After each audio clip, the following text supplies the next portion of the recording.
Welcome back to the AssetLoom onboarding series. This video will show you how to manage assets in the app and make the most out of it. As we know, assets are the physical items, such as laptops, smartphones, tablets, or other equipment used by your team. They are tracked with a unique asset tag for identification and a status that shows where they are in the asset lifecycle.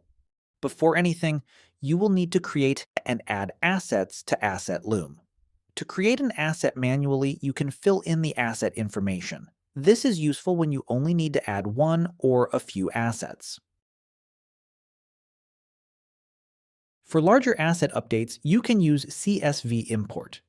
Click the drop-down menu next to New Item, choose Import, and follow the process.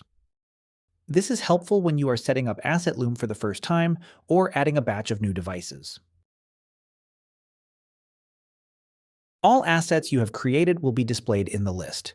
The asset list gives you a quick snapshot of each asset, including its asset tag for identification, status to show where it is in the lifecycle, category for grouping similar assets, location, and other key details.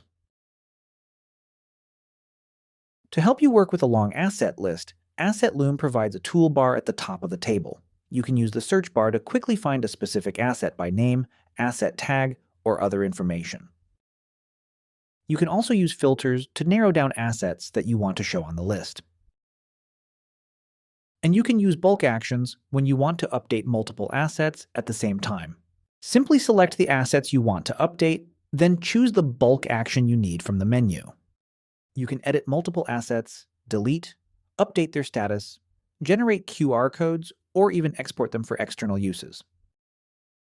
That's how you manage assets in AssetLoom. With it, your team has one clear place to manage all IT assets from start to finish.